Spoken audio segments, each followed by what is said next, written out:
Let me then say a little bit around the world's best performing schools. Many of you would know the research of Michael Barber and the McKinsey Institute. And they have recently studied some of the best performing school systems in the world. And what are a few of the things that they have found? For example, there are certain lessons that we can learn from that study. Lesson number one, they state, is that the quality of the educational system cannot exceed the quality of its teachers.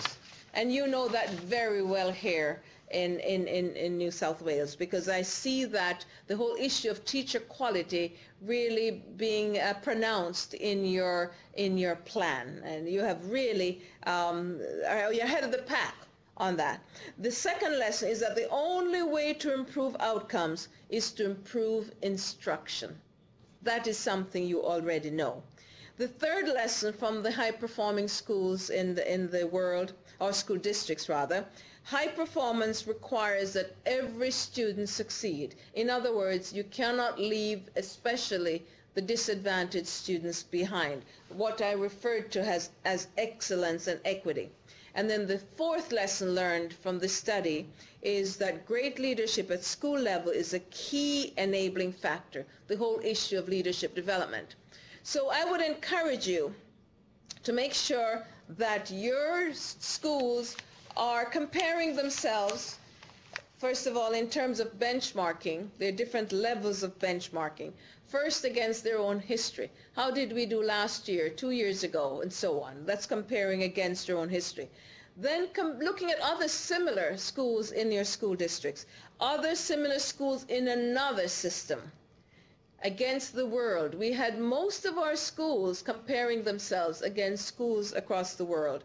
And now many of our directors are looking at systems other than educational systems. How are they comparing, for example, with Coke and IBM around how much professional development they provide for each of the individuals that they're expected to meet their outcomes?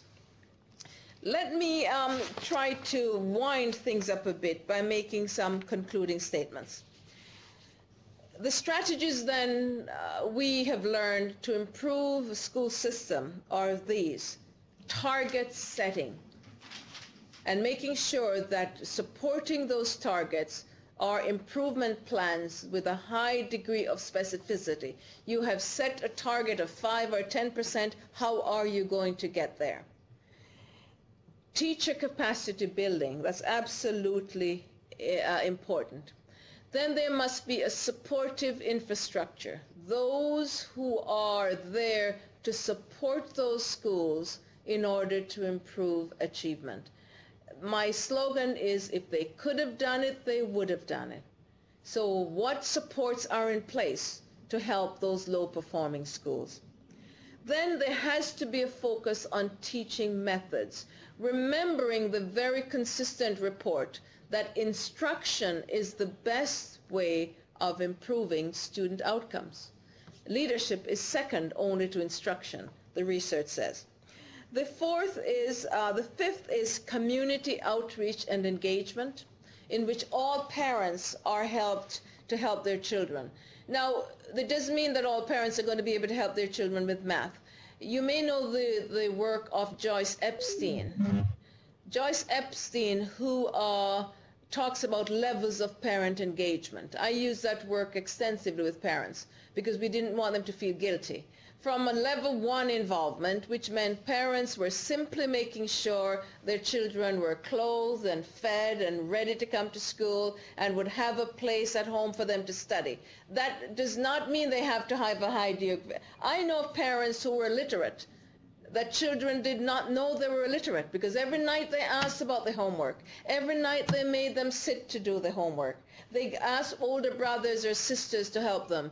Those children were adults before they knew that their parents were illiterate. But there was an ethic of education in that home, and that's what we want in most homes.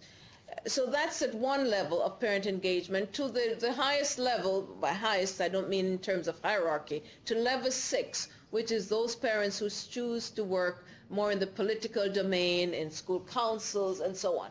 Parents need to know that all those levels fall in between. Accompanying their children to school, to parent-teacher interview, that's engagement. Coming out when they have their music nights and so on, that's engagement. So we have to make parents know that at any stage along that continuum, they can be engaged in their children's learning. It needn't be one size fitting all. The other level of, the other strategy, for the sixth one, is the whole issue of stakeholder engagement. And we did so much to involve parents and all those who were involved in education so that they became a part of the plan. They also were the ones to whom we directed a lot of our communication. One of the three goals in the Ministry of Education, one was student achievement, the other was closing gaps, the third was improving public confidence in the public education system. Communication goes a far way, and whatever we did, we made sure there was communication so people knew that we were improving, they knew what was going on. I think very often schools engage in parent communication. But in Ontario, in some of our jurisdictions, up to 70% of people do not have children in school. So for those who send newsletters home and say they're communicating, they'll have to think differently, because the non-parent population, those who get their information from the media, do not have a very positive view of our schools. So we have to rethink what communication means with the larger school community and not only with the parents. You see, when people ask schools how they're doing, parents are more likely to say, my local school is a good school. But when they ask, they say, but what about the school system? Then you'll find that they'll say it's negative.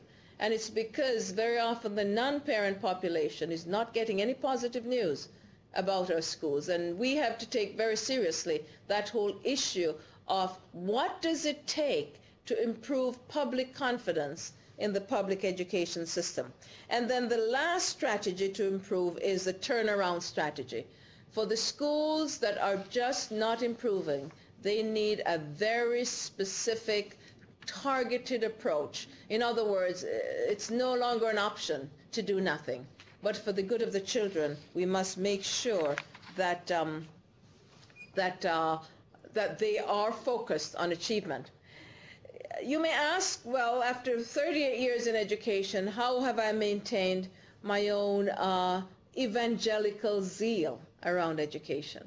I started off by saying it was personal. Growing up female, growing up black, coming from another country to Canada, and having the wonderful opportunities in Canada to influence education, I feel that I have a responsibility to make sure that schools best serve the students, especially those who are neediest.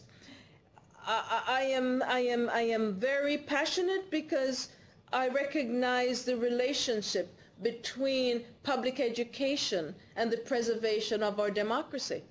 When you think of it, when you have a country as wonderful as Australia, we must all ask ourselves as educators, who is taking care of the common good? Who is ensuring that we are really making sure that all our parents lived for and loved for and died for can be transmitted to the next generation?